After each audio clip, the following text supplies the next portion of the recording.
Rikers Island is now going to be under the control of the feds. A federal judge in New York taking the step of taking control of the jail. Now, I've got a few clips here. First one is going to be talking about them seizing control, well, them taking control. It's not really seizing. Um, they're taking away control from New York City. Now, you're going to hear what the locals have to say about that. Now, after I do that, I'm going to go into a few other things, but here's the thing. Rikers has always been kind of a scary place according to a lot of people up there, and there are a ton of people. You keep hearing about, oh, this bail relief and all that. Well, there are people sitting inside of Rikers literally for years that don't get a chance to go before a judge.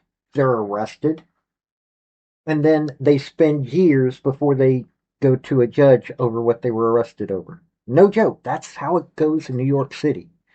So let's get into this clip here. Howdy, y'all. This is Paul, the Redneck Thinker. What we have here is a channel to communicate. I want you folks to be thinking about the time you leave my videos. Why? Because I'm tired of people talking via what other people tell them to think. So, watch my video and enjoy the chance to think for yourself. A federal judge is yanking control of Rikers Island from the city, ordering the appointment of a remediation manager to run the troubled complex and report directly to her. Political reporter Marcia Kramer has chronicled the troubles at Rikers for years now, and she's here on set with us to explain the details. Marcia. Well, Christina and Jess, violence, stabbings, contraband, dilapidated conditions. The complaints about the sprawling Rikers complex on Rikers Island has gone on for decades. But now it will be up to the feds to come up with a solution. I'm going to follow whatever rules she puts in place because she has the authority to do so. Mayor Adams reacting to a decision by federal judge Laura Taylor Swain calling for the appointment of an outside official, someone she called a remediation manager, to take over running the 10 jails on Rikers Island. It came after over 9 years of a tug of war over improving conditions and after the judge held the city in contempt last November for what she called, quote, a glacial pace of reform. The mayor said he had taken steps to reduce the violence and improve conditions, but insisted he had been hamstrung by the city council and then Mayor Bill de Blasio, who passed a law calling for Rikers to close by 2027. The law also prevented the city from spending money to improve the dilapidated conditions. A July 2023 report documented dangerous health and safety conditions at the various jails, stomach-turning pictures of dirty toilets, wash basins, sinks, and other personal hygiene facilities. Because of the 2027 law that was passed, we cannot put money into capital improvements on Rikers. So when you look at the women's locker room, it's disgusting. When you look at some of the major improvements you need with the doors and the facilities, we can't do that. The Legal Aid Society and a private law firm representing inmates called the move an historic decision. This appointment, they said, marks a critical turning point, an overdue acknowledgement that city leadership has proven unable to protect the safety and constitutional rights of incarcerated individuals. So if the federal judge made a determination that they want to do something else and they don't like what we're doing, it's the federal judge. We're going to follow the rules. Meanwhile, the Correction Officers Union says it will work with any new manager selected by the court, as long as the manager realizes that the path to a safer jail system begins with supporting correction officers. Christine, Jess? Marcia, you mentioned in your report about that law that was passed that made mandatory for Rikers to close in 2027. Will that actually happen? Probably not. But that's because they have to build 4 community jails, and the construction is way behind schedule. Also, they're not big enough. Right now, the jails will hold about 4,500 people. There are 7,000 people on Rikers, so I think they're going to have to change that law. Marcia, thank you. Quick thing, like, subscribe, all that fun stuff. And also, I'm wanting to build a community. I really am. I've got a Facebook and a MeWe. I want to hear from you guys.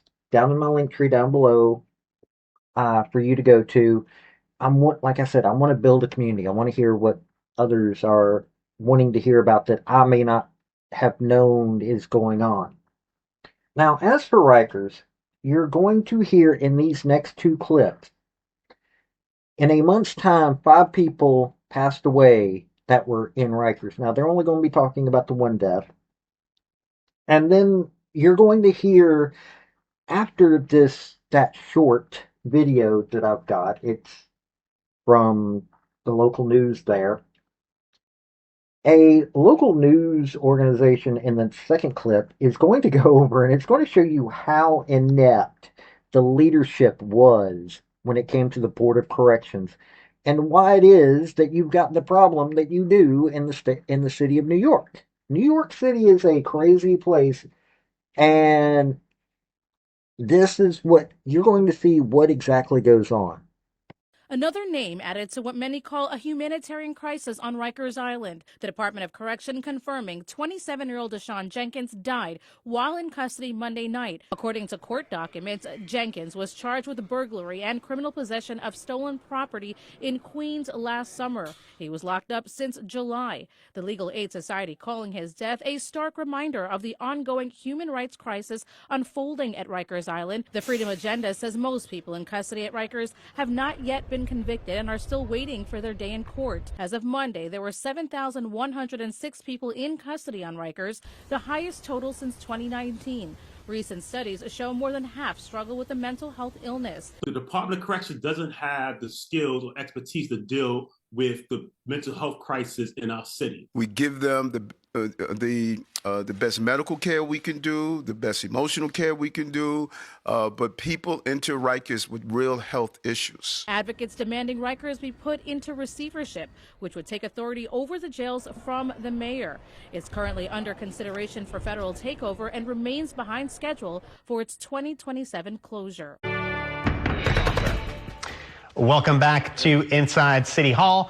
We are now going to talk about the ongoing crisis at Rikers Island.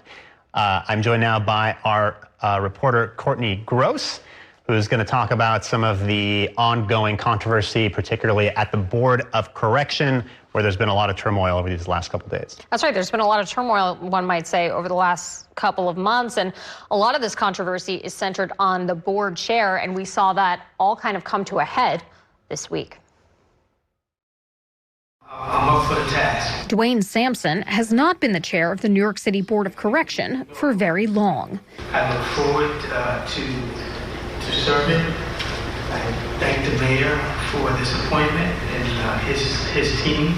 But already that tenure has been marked by division. This week, Sampson sent this letter to board members and staff saying he took action to bring the agency back from dysfunction and that he was unilaterally replacing the current interim executive director of the agency. This is a motion to appoint Jasmine Georgila as our interim executive director.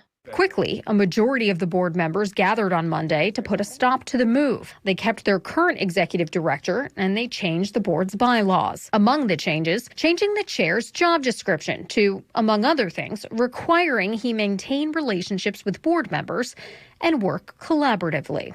All in favor? Yes. Aye.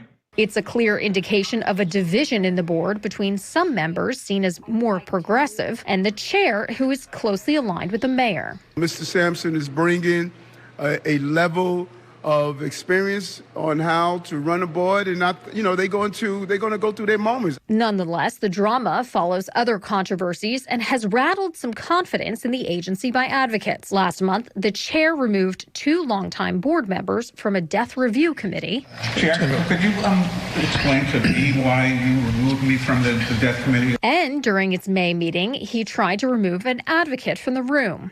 I'm going to really ask you to leave this room right now. Officer, please escort her from this room. Other board members tried to go into executive session to prevent the move. I did not hear the first motion. We have a security issue as a point of order. I'm trying to call for executive session to Just discuss. make a motion. I want to make a motion to go to executive session. Do you want an explanation? Do you want an explanation? It is an explanation. You cannot move forward if there's a security issue at hand and there's disorder. Some previous board members say this direction is worrisome. And we're really at a time where we need the board to be fully engaged in partnership with the department so that we have appropriate oversight and accountability. And I think we are taking some steps backwards right now. Sampson did not want to comment for this story. He told us he wanted to concentrate on the work.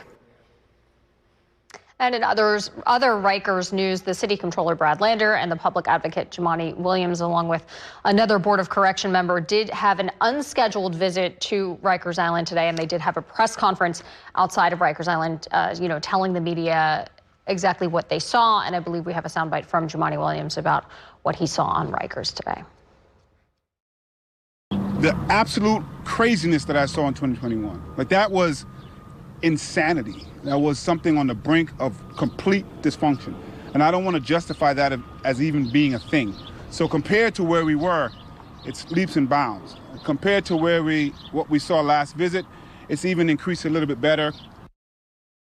So, Bobby, it certainly sounds like the public advocate is saying that what they saw today was better than what they had seen in previous visits. That being said, both the controller and the public advocate today reiterated their calls for a federal takeover, federal receivership of Rikers Island. And we should note that all of the parties that are part of this lawsuit where that could potentially happen will be in court on Tuesday.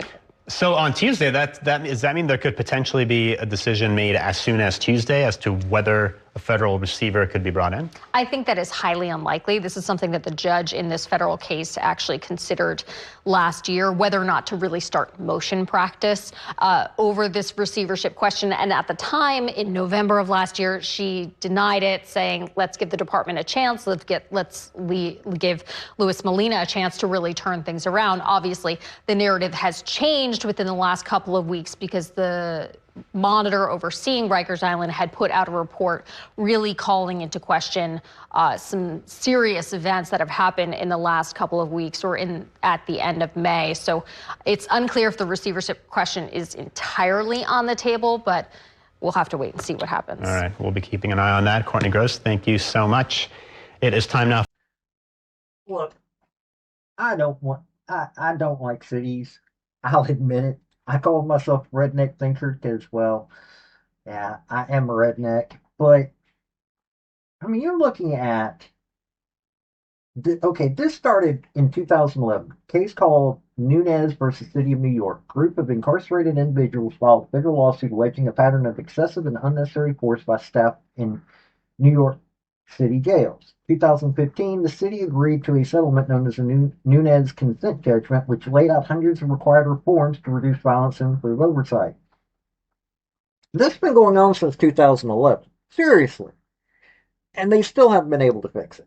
You saw the leadership that's supposed to be over that prison, jail, and yeah, that's not much leadership. You're hearing about the conditions. You got to see the conditions inside this prison. It's ridiculous what is going on there. In a free nation, we should not have this sort of thing going on. Now, you may be thinking, well, that's not a conservative standpoint. Well, guess what? I believe in freedom, and if you've got people that are arrested and stuck in jail for years before they even get a chance to go before a judge to hear their case, when it's petty stuff, yeah, that isn't freedom. That isn't how freedom is promoted. It causes people to want to get violent about stuff. While you're in these jails, you're also learning how to be a better criminal. None of this is a good thing for America, in my opinion. But hey, you can have your own opinion. I'm not going to fault you for it. It's been Paul, the Redneck Thinker. Y'all have a good day now. Bye. So, folks, that's the story that I wanted to bring you on this video. And I just wanted to say thank you again for coming by. Hit like, subscribe, comment, all that fun stuff if you don't mind. Help me out. So, y'all have a good day now. Bye.